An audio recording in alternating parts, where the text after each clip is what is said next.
اعوذ باللہ السمیع العلیم من الشیطان الرجیم بسم اللہ الرحمن الرحیم اللہم صلی علی محمد وعلی آل محمد کما صلیت علی ابراہیم وعلی آل ابراہیم انک حمید مجید اعوذ باللہ من الشیطان الرجیم بسم اللہ الرحمن الرحیم قل اعوذ برب الفلق من شر ما خلق ومن شر غاسق اذا وقب ومن شر النفاثات في العقد ومن شر حاسد إذا حسد ومن شر حاسد إذا حسد ومن شر حاسد إذا حسد۔ آج ہم انشاءاللہ حسد کے موضوع پہ یا حسد کرنے والے کے موضوع کے اوپر گفتگو کریں گے۔ تو قرآن پاک نے مختلف مقامات پر حسد کی کچھ علامات بتائی ہیں، تذکرہ کیا ہے۔ تو خاص کر اس صورت میں اور آخری دو صورتیں ہیں، یہ بہت ہی جادو ٹونا، حسد، نفاق، کینہ، ان کے لیے بڑی مؤثر قسم کی یہ صورتیں ہیں انسان کے علاج کے لیے۔ تو حسد جو ہمیشہ حسد کہتے کہ اس کے جو کسی کی خوبصورتی کو، کسی کے اچھے عمل کو، کسی کے اعلیٰ کرداری کو، کسی کے اعلیٰ رتبے کو جو اپنے دل کے اندر کڑتا رہے، نفرت کی آگ سے جلتا رہے، اور وہ اس کے دل کے اندر یہ گمان ہو کہ یہ رتبہ، یہ مقام، یہ مرتبہ، یہ اعلیٰ ظرفی اس کو کیوں مل گیا، یہ مجھے ملنی چاہیے تھی۔ تو یہ وہ بد خصلت ہے جو کہ انسان کے کردار کو تباہ و برباد کر دیتی ہے۔ حسد، کینہ، بغض، نفرت، غیبت، یہ ساری ایک ہی فیملی کے ارکان ہیں۔ تو یہ ایسے ارکان ہیں جو کہ انسان کے کردار کو، انسان کے بندے کے عمل کو بالکل تباہ و برباد کر کے رکھ دیتے ہیں۔ حدیث کے میں آتا ہے کہ اللہ کے نبی صلی اللہ علیہ وسلم فرمایا کہ حسد جو ہے وہ نیکیوں کو اس طرح کھا جاتا ہے جس طرح آگ لکڑی کو کھا جاتی ہے، یعنی لکڑی کو آگ بھسم کر دیتی ہے، بالکل جلا کے رکھ دیتی ہے۔ تو لہٰذا حسد بندہ بھی وہ اسی قسم کے حسد کے اندر جلتا رہتا ہے اور اس کی نیکیاں تباہ و برباد ہو جاتی ہیں۔ تو حسد کے فرمایا کہ حسد اور ایمان کسی شخص کے دل کے اندر ایک وقت میں اکٹھے نہیں ہو سکتے، یعنی حسد ہمیشہ نفرت کی فضا پیدا کرتا رہے گا، اور جو ایمان ہے وہ انسان کو ہمیشہ اعلیٰ رتبے، اعلیٰ مقام اور اچھی اخلاق کا درس دیتا ہے۔ تو حسد، مسئلہ یہ ہے کہ حسد اللہ کی تقسیم کے اوپر راضی نہیں ہے۔ جب وہ حسد اللہ کی تقسیم پہ راضی نہیں ہے تو وہ جو مرضی کرتا رہے تو وہ اللہ کے ہاں اس کا کوئی عمل جو قابل قبول نہیں ہوگا، بلکہ وہ ایک جہنم کا ایندھن بننے والا شخص ہے۔ کیونکہ حاسد کسی کی کامیابی کے اوپر، کسی کو ترقی دیکھتا ہے، کسی کی خوبی دیکھتا ہے، اور یہ وبا ہمارے معاشرے کے اندر بہت پائی جاتی ہے۔ ہر گھر کے اندر، عزیز و اقارب کے اندر، بہن بھائی کے اندر، خاندان کے دوسرے افراد کے اندر، شریکے کے جو افراد کے ہیں اس کے اندر یہ بہت پائی جاتی ہے، جو کہ انتہائی غلیظ اور انتہائی گھٹیا حرکت ہے۔ تو انسان اس معاملے میں اپنے آپ کو بہت محتاط ہو کے چلنا چاہیے، ورنہ انسان کی ساری کردار جو ہے، سارے اعمال جو ہے وہ تباہ و برباد ہو جاتے ہیں۔ طریقہ کار یہ ہے کہ ہمارے ہاں کسی کے اچھے عمل کو پسند نہیں کیا جاتا۔ کوئی اچھا عمل کر رہا ہے، کوئی اچھی کردار پیش کر رہا ہے، یا کوئی اچھی چیز بنا رہا ہے، یا اچھی چیز لے کے آیا ہے، تو وہ دوسرا حاسد اس کو بڑی حسد کی نظروں سے دیکھے گا اور اس کے اندر جلتا رہے گا اور اس کے لیے بد دعائیں کرتا رہے گا۔ تو حاسد جو ہمیشہ یہ بڑا ایک کامن سا طریقہ کار ہے۔ فرمایا کہ من کاتما سرہ و بلغ مرادہ، تو جو بھی آپ نے کام کرنا ہے، جو آپ نے اچھا کام سوچ لیا ہے، اس کی تشہیر نہ کریں، ادھر ادھر لوگوں کو نہ بتاتے پھریں، کیونکہ کوئی پتہ نہیں ہمارے دائیں بائیں، ہمارے پڑوس میں، ہمارے رشتہ داروں میں، ہمارے عزیز و اقارب میں، ہمارے دوست احباب میں بھی وہ کتنا میرے ساتھ بغض رکھتا ہے، میرے ساتھ کتنی نفرت رکھتا ہے، کتنا میرے ساتھ اس کے دل کے اندر عداوت ہے۔ تو لہٰذا خاموشی کے من کاتما سرہ بلغ مرادہ، کہ جس نے اپنا راز پایا وہ نے اپنا مقصد پایا۔ تو لہٰذا اپنے کام کو ہمیشہ کوشش کرنی چاہیے کہ خاموشی کے ساتھ اس کو کار گزرے۔ جب دیکھیں اللہ کے نبی صلی اللہ علیہ وسلم نے استخارے کا ایک طریقہ بتایا کہ حدیث میں آتا ہے کہ نبی صلی اللہ علیہ وسلم ہمیں استخارہ اس طرح سکھایا تھا کہ جس طرح نماز سکھائی جاتی ہے۔ تو لہٰذا استخارہ انسان کو کرنا چاہیے۔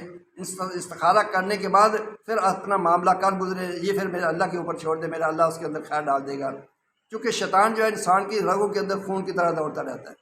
وہ ہر لمحہ کوشش کرتا ہے کہ کسی نہ کہیں نہ کہیں اس کے اعمال کے اندر، کسی اس کے کردار کے اندر کہیں نہ کہیں اس کو دھبا لگ جائے، کوئی اس کا کردار جو کردار کشی ہو جائے، تاکہ اس کے لوگوں کے ساتھ اچھے لوگوں میں اچھا کردار اس کے سامنے نہ آ سکے۔ دیکھیں قرآن پاک میں بھی مختلف مقامات پر ایک حاسد کی، جو حسد کر رہا ہوتا ہے، اس کی مثالیں بیان کی ہیں۔ مثلا سب سے پہلی مثال جو حضرت آدم علیہ السلام اور ابلیس کی تھی، کہ اللہ رب کریم نے حضرت آدم علیہ السلام کو تخلیق کر کے جنت میں اس کو مقام دے دیا۔ اب ابلیس کو اس چیز کی بڑی تکلیف ہوئی، اس کے اندر حسد کی آگ جلنے لگی کہ میرا جو مقام و مرتبہ تھا وہ تو ختم ہو گیا، کیونکہ اللہ رب کریم نے حکم دیا تھا جب اللہ حضرت آدم علیہ السلام کی تخلیق کی، تو اللہ رب کریم نے حکم دیا تھا سب فرشتوں کو جو کہ جنت میں رہتے تھے، ان سے کہا کہ حضرت آدم کو سجدہ کرے، لیکن سوائے ابلیس کے سب نے سجدہ کیا۔ کیوں؟ اس کے اندر ایک اپنی انا پیدا ہوگی، اس نے کہا جی میں اس سے بہتر ہوں، میں اس سے بڑا ہوں، میں چونکہ آگ سے پیدا کیا ہوں، یہ مٹی سے پیدا کیا گیا، مٹی کا کام ہے نیچے کو جانا، آگ کا کام ہے اوپر کو جانا، یعنی اپنے اندر وہ خود ہی اپنی کیا سرائیاں کرتا رہا، اور کیا سرائیوں کے اندر وہ اپنے اندر اپنے آپ کو بڑا بیان کیا، اور وہ تباہ و برباد ہو گیا۔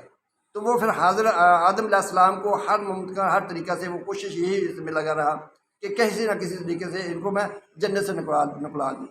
تو وہ حسد کی آگ میں اندر سب سے پہلی جو حسد کی آگ چلی تھی، وہ یہاں سے شیطان نے حضرت آدم علیہ السلام کے ساتھ معاملہ کیا۔ پھر حضرت آدم علیہ السلام کے اولاد سے حابیل اور قابیل والا معاملہ بڑا معروف معاملہ واقعہ ہے، کہ جس میں حابیل نے اپنی جو قربانی اللہ کے دربار میں پیش کی تو وہ قبول ہوگی، قابیل کی قربانی قبول نہ ہوئی، تو اس کے اندر یہ نفرت پیدا ہوئی۔ انہوں نے کہا جی یہ کیسے ہو سکتا ہے کہ میری قربانی قبول نہ، اس کا تو کوئی بس نہ چلا، آخر اس نے اپنے بھائی کو اس حسد کی آگ کے اندر ان کو قتل کر دیا۔ پھر آگے چلتے ہیں، حضرت یوسف علیہ السلام کا واقعہ بڑا قرآن بڑا کھل کے بیان کیا کہ حضرت یوسف علیہ السلام کے 11-12 بھائی تھے اپنے، لیکن جب ان کو تھوڑا سا اندازہ ہوا کہ اللہ کے باپ جو ہے حضرت یوسف سے زیادہ محبت کرتے ہیں اور ہمارے ساتھ وہ مقام نہیں ہمیں دیتے، اللہ کے باپ کے لیے ساری اولاد ایک جیسی ہوتی ہے، لیکن ان کے اندر ایک ایسا خناس پیدا ہو گیا کہ شاید ان کو زیادہ مقام دے رہے ہیں، تو انہوں نے ان کو قتل کرنے کے لیے اور ان کو جناب بیچنے کے لیے اور ان کے پتہ نہیں کیا کیا ان کو سازشیں کی گئی، اور آخرکار ایک بند کنویں کے اندر ان کو ڈال کے وہ چلے گئے۔ تو یہ بھی ایک حسرت کی بہت بڑی ان کے سامنے ایک قرآن نے مثال بیان کی ہے۔ پھر ہمارے نبی صلی اللہ علیہ وسلم کے دور میں آ جائیں، اور بھی بہت سے واقعات ہیں کہ عبداللہ بن ابی جب نبی صلی اللہ علیہ وسلم ہجرت کر کے مدینہ جاتے ہیں، تو مدینہ کے اس سے پہلے مدینہ کے جو لوگ تھے عبداللہ بن ابی کو اپنا سردار بنانے والے تھے، لیکن نبی صلی اللہ علیہ وسلم جب مدینہ جاتے ہیں، آپ نے مواخات کا معاہدہ کیا صحابہ کے ساتھ، دوسرے لوگوں کے ساتھ، تو اس کی وجہ سے اللہ کے نبی صلی اللہ علیہ وسلم کو اللہ پاک نے عزت دے رہے تھے، تو اس کو اس چیز کی بڑی تکلیف ہوئی۔ سب لوگوں نے نبی کریم صلی اللہ علیہ وسلم کے ہاتھ کے اوپر اس چیز کو قبول کیا، آپ صلی اللہ علیہ وسلم کو عزت و مقام و مرتبہ دیا، جس کی وجہ سے عبداللہ بن ابی کے اندر حسد کی آگ جلنے لگی کہ یہ تو مقام مجھے ملنا چاہیے تھا، یہ رتبہ مجھے ملنا چاہیے تھا، تو یہ اس شخص کو معاذ اللہ محمد صلی اللہ علیہ وسلم کو کیوں دے دیا گیا۔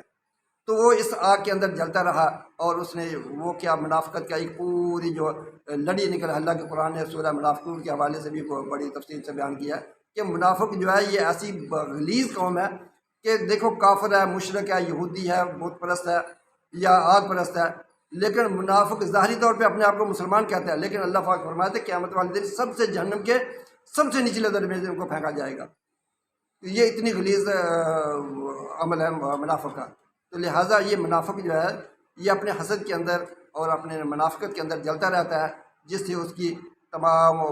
اعمال جو برباد ہو جاتے ہیں۔ دیکھیں ایک بڑا سیدھا سا مسئلہ ہے کہ جو بھی شخص کو نیکی کا حکم کرے گا، نیکی کا طریقہ بتائے گا، نیکی کا آغاز کرے گا، تو آنے والے وقتوں میں جو بھی اس کے عمل کے اوپر، اس کی دعوت کے اوپر قبول کرتا جائے گا، اس نیکی کو عمل اختیار کرتا جائے گا، تو اس شخص کو قیامت والے دن تک اس کو اجر ملتا رہے گا۔ اور جو شخص کسی برائی کا آغاز کرے گا تو برائی والا ہمیشہ اس کو قیامت تک برائی کا اس کے کھاتے میں برائی پڑتی رہے گی۔ جو بھی اس کی دعوت کے اوپر جو اس کے عمل کے اوپر عمل کرے گا تو وہ برائی کے اندر اس کا لکھا جائے گا، اور یہ اعمال انسان کو تباہ و برباد کر رکھ دیتے ہیں۔ تو عزیز ساتھیو، یہ حسد جو ہے انسان کو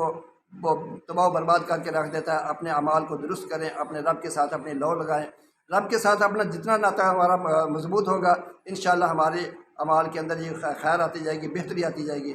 اپنے آپ کو، اپنے گھر والوں کو،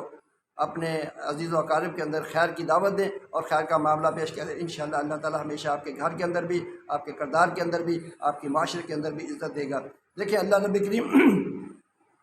جب کسی شخص سے محبت کرنا چاہتا ہے اس کے کردار کی وجہ سے، تو اب اللہ رب کریم جبرائیل علیہ السلام کو بلا کے کہتے ہیں کہ اے جبرائیل، میں فلاں شخص سے محبت کرتا ہوں، تو بھی محبت کر۔ جبرائیل علیہ السلام اپنے فرشتوں کو، سارے فرشتوں کو بلا کے یہ اعلان کرتے ہیں کہ فلاں شخص سے اللہ محبت کرتا ہے، میں بھی محبت کرتا ہوں، لہذا تم بھی محبت کرو۔ وہ فرشتے پھر پورے ارض کے اوپر پھیل جاتے ہیں اور لوگوں کے دلوں کے اندر یہ چیز القاء کرتے رہتے ہیں کہ اللہ تعالیٰ اس شخص سے محبت کرتا ہے،